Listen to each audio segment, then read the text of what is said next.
Sunday 12th. PM had strong gales at northeast and hazy rainy weather. AM a fresh breeze at northwest and clear weather.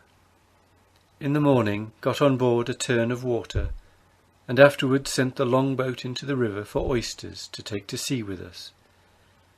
And I went with the pinnace and yawl, accompanied by Mr. Banks and Dr. Solander, over to the north side of the bay, in order to take a view of the country and the fortified village which stands there. We landed about a mile from it, and were met by the inhabitants in our way thither, who, with a great deal of good nature and friendship, conducted us into the place and showed us everything that was there.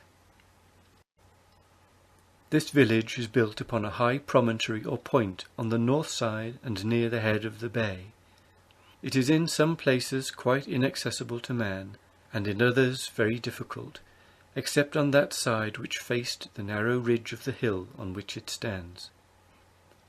Here it is defended by a double ditch, a bank, and 2 rows of picketing, the inner row upon the bank, but not so near the crown, but what there was good room for men to walk and handle their arms between the picketing and the inner ditch. The outer picketing was between the 2 ditches, and laid sloping with their upper ends hanging over the inner ditch.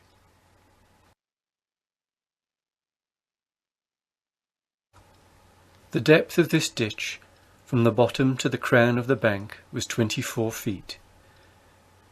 Close within the inner picketing was erected by strong posts a stage 30 feet high and 40 in length and 6 feet broad. The use of this stage was to stand upon, to throw darts at the assailants, and a number of darts lay upon it for that purpose. At right angles to this stage, and a few paces from it, was another of the same construction and bigness. This stood likewise within the picketing, and was intended for the same use as the other, viz., to stand upon, to throw stones and darts upon the enemy as they advanced up the side of the hill where lay the main way into the place.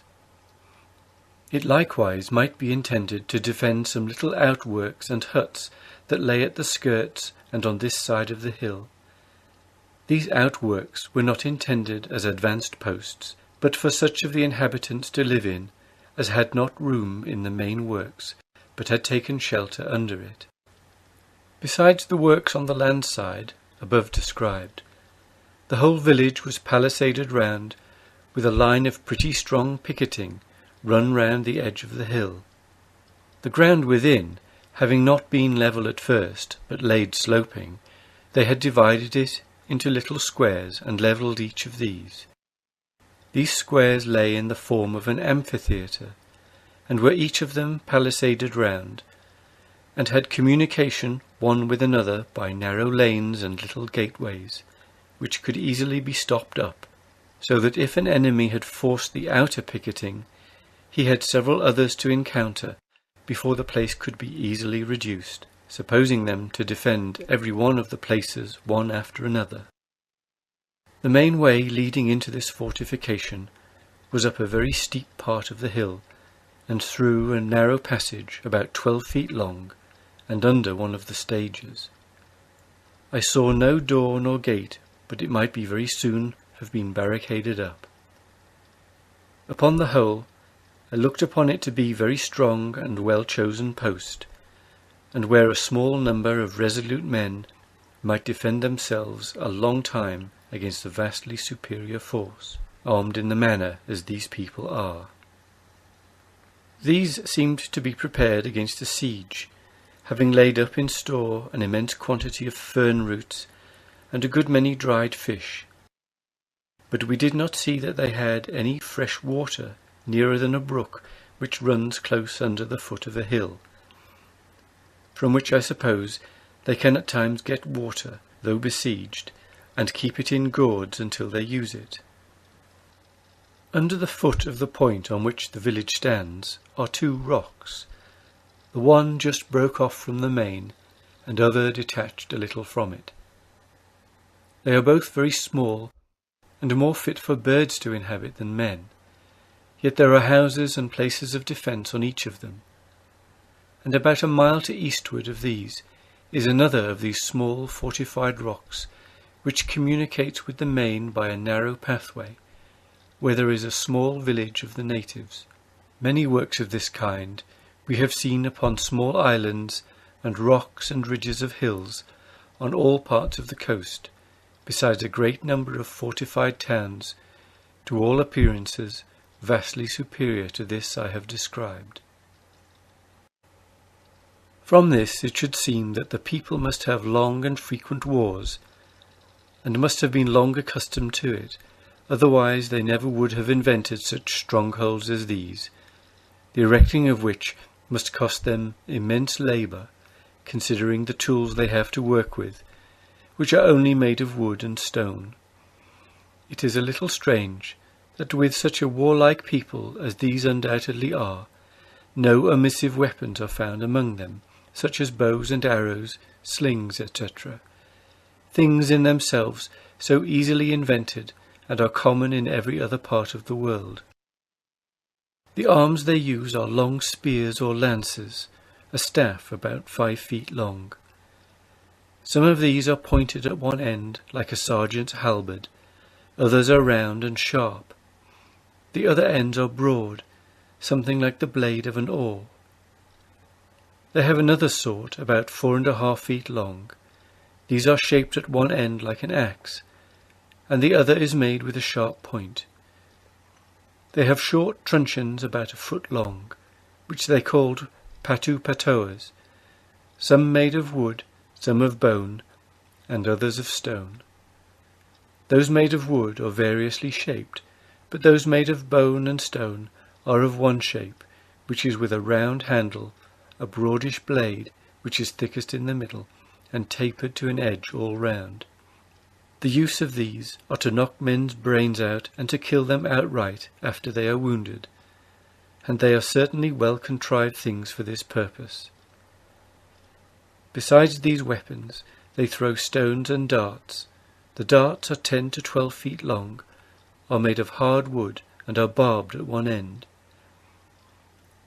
They handle all their arms with great agility, particularly their long pikes or lances, against which we have no weapon that is an equal match except a loaded musket.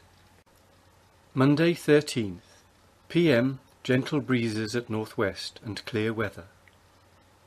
After taking a slight view of the country and loading both boats with celery, which we found in great plenty near the sea beach, we returned on board at about 5 o'clock. The longboat at the same time returned out of the river, loaded as deep as she could swim with oysters. And now I intended to put to sea in the morning, if wind and weather will permit. In the night had the wind at south-east, with rainy, dirty, hazy weather, which continued all day, so that I could not think of sailing, but thought myself very happy in being in a good port. Samuel Jones, seaman, having been confined since Saturday last for refusing to come upon deck when all hands were called, and afterwards refused to comply with the orders of the officers on deck, he was this morning punished with 12 lashes and remitted back to confinement. Tuesday 14th. Fresh gales, easterly, and rainy, dirty weather. Wednesday 15th. In the evening I went in the pinnace and landed upon one of the islands that lies off the south head of the bay, with a view to see if I could discover any sunken rocks or other dangers lying before the entrance of the bay, as there was a pretty large swell at this time. The island we landed upon was very small, yet there was upon it a village, the inhabitants of which received us very friendly. This little village was laid out in small oblong squares, and each palisaded round. The island afforded no fresh water, and was only accessible on one side. From this I concluded that it was not chosen for any convenience it could afford them, but for its natural strength. At 7 a.m. weighed, with a light breeze at west and clear weather, and made sail out of the bay, steering northeast, for the northernmost of a number of islands lying off the north point of the bay. These islands are of various extents, and lie scattered to the northwest in a parallel direction with the main, as far as we could see. I was at first afraid to go within them, thinking that there was no safe passage. But I afterwards thought that we might, and I would have attempted it, but the wind coming to the northwest prevented it, so that we were obliged to stand out to sea. At noon was in the latitude of 36 degrees 4 minutes south. The northernmost island above mentioned bore north, distant half a league. The court of aldermen, southeast by south, distant 6 leagues. And the bay sailed from, which I have named Mercury Bay, on account of the observation being made there, southwest by west, distant 6 miles. Mercury Bay lies in the latitude of 36 degrees 47 minutes south, and the longitude of 184 degrees 4 minutes west from the meridian of Greenwich. It lies in southwest between 2 and 3 leagues. There are several islands lying both to the southward and northward of it, and a small high island or rock in the middle of the entrance. Within this island the depth of water doth nowhere exceed 9 or 8 fathoms.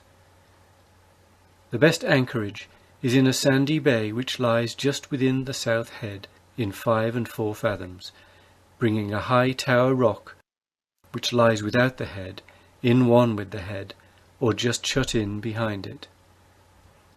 Here it is very convenient wooding and watering, and in the river are an immense quantity of oysters and other small shellfish, and this is the only thing it is remarkable for, and hath occasioned my giving it the name of Oyster River.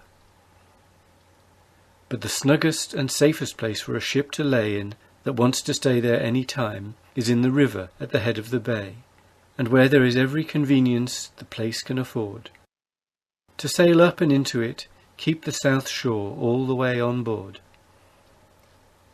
As we did not learn that the natives had any name for this river, I have called it the River of Mangroves, because of the great quantity of these trees that are found in it.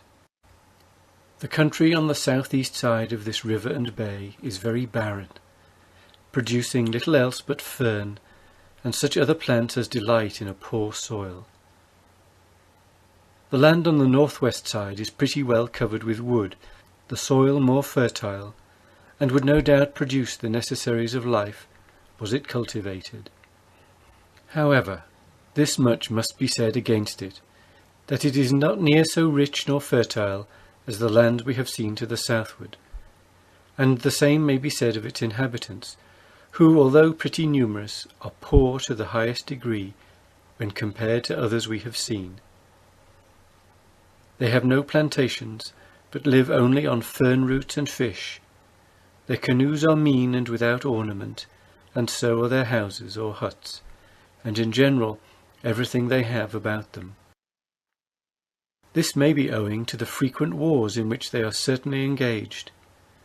Strong proofs of this we have seen, for the people who resided near the place where we wooded, and who slept every night in the open air, placed themselves in such a manner when they laid down to sleep, as plainly showed that it was necessary for them to be always upon their guard.